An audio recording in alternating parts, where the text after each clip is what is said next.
by the ocean. And he went into ecstasy. And he fell into the ocean. And so he was floating around in the ocean in the middle of the night. And there was this fisherman who was fishing, throwing the net like that. And he accidentally caught Lord Chaitanya in his net. And he pulled in his net.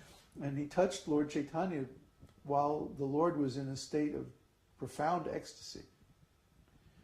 And of course, he immediately became ecstatic himself. And all the symptoms of devotional ecstasy manifested in his body. Well, he thought he had become attacked by a ghost or something. What's that called? Possessed by a ghost. Because all of a sudden he was like laughing, crying, dancing, shouting, falling down all at once. This is called vibhāva. When there's all these symptoms occur at once.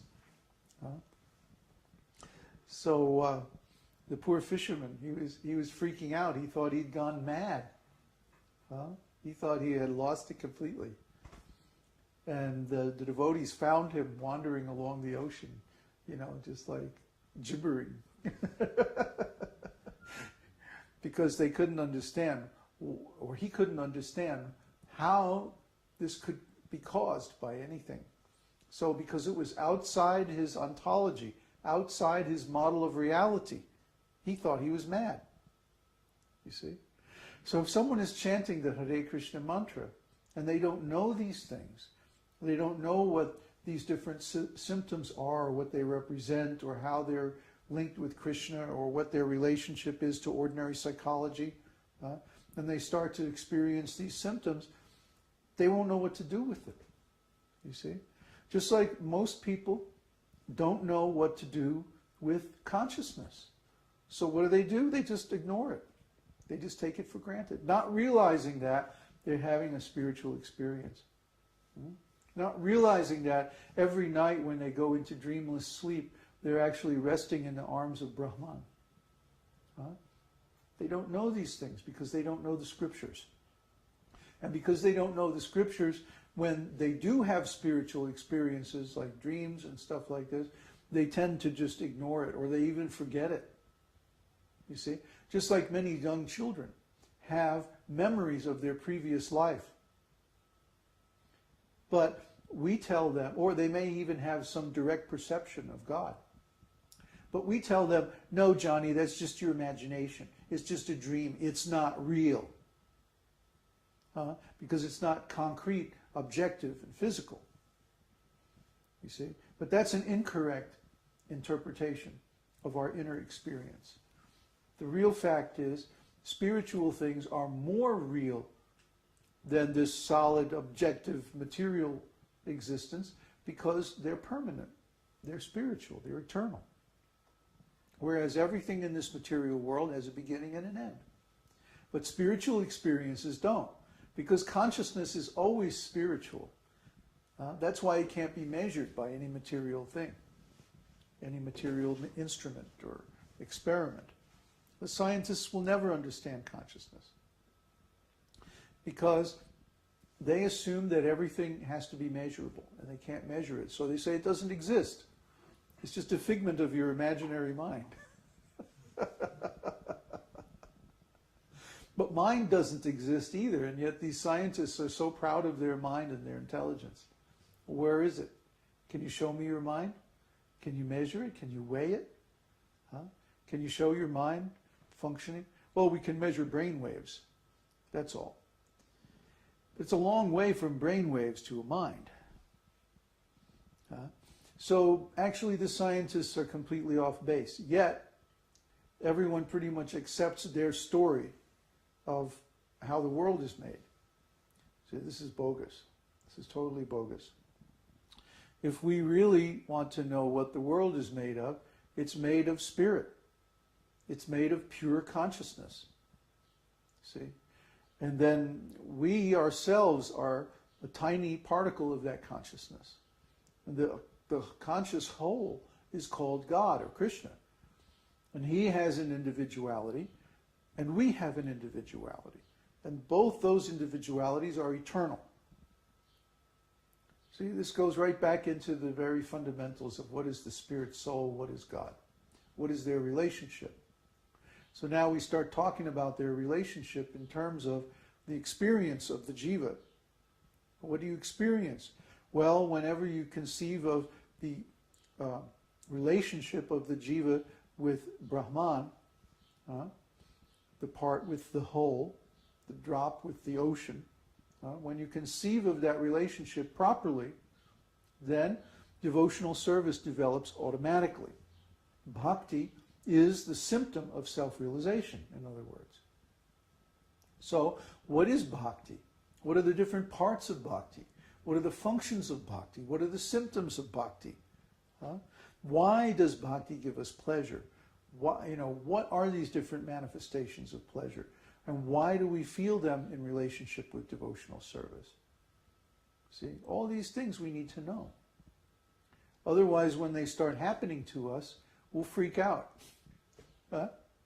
These guys are so funny. They call me the freak out acharya.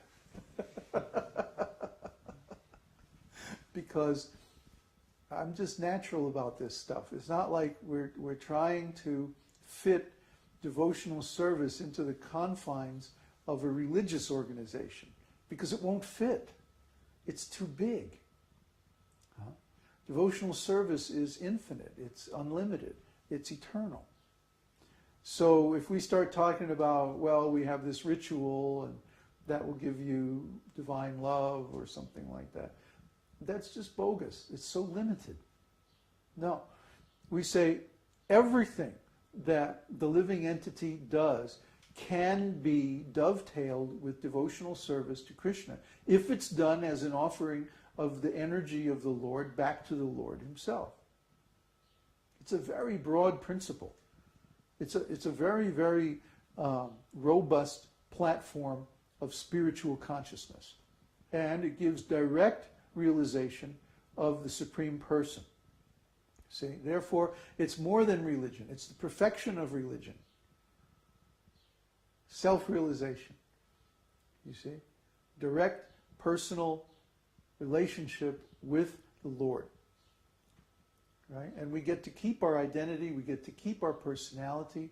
It doesn't involve any loss of anything, but we only gain a whole new dimension of existence in our lives. And everyone who's become a devotee knows this. But if they don't have the vocabulary, how can they explain it to others? Or how can they explain it to themselves? And if you can't explain something to yourself, then you're going to lose that benefit. See? It's just like, what was that? It's just like if you are writing music and you come across this really cool sounding chord, but you don't have enough music theory to remember, to explain to yourself how the chord is constructed. Now, how are you going to remember that chord? See? Or its relationship with other chords and so on. So after a certain point, it has to be beyond words? No, it's not beyond words. Transcendental sound vibration has the ability to explain things that are beyond the material platform. That's why when we chant Sanskrit very nicely, we get so many realizations. Because the transcendental sound vibration contains within it the actual state of consciousness that is needed to realize whatever it's talking about. So by learning these terms, Anubhava, Bhava, Samadhi, Prema, and so on, all these terms, there are over 250 terms in the Vedic literatures that describe different flavors of ecstatic transcendental love. 250 terms. What in English we're so poverty-stricken. Either I like you, or I love you, or I hate you. There's like so many limited. Like you go in the one ice cream store and they have chocolate, vanilla, and strawberry. That's it. Or you go in the Vedic ice cream store, they have 250 flavors.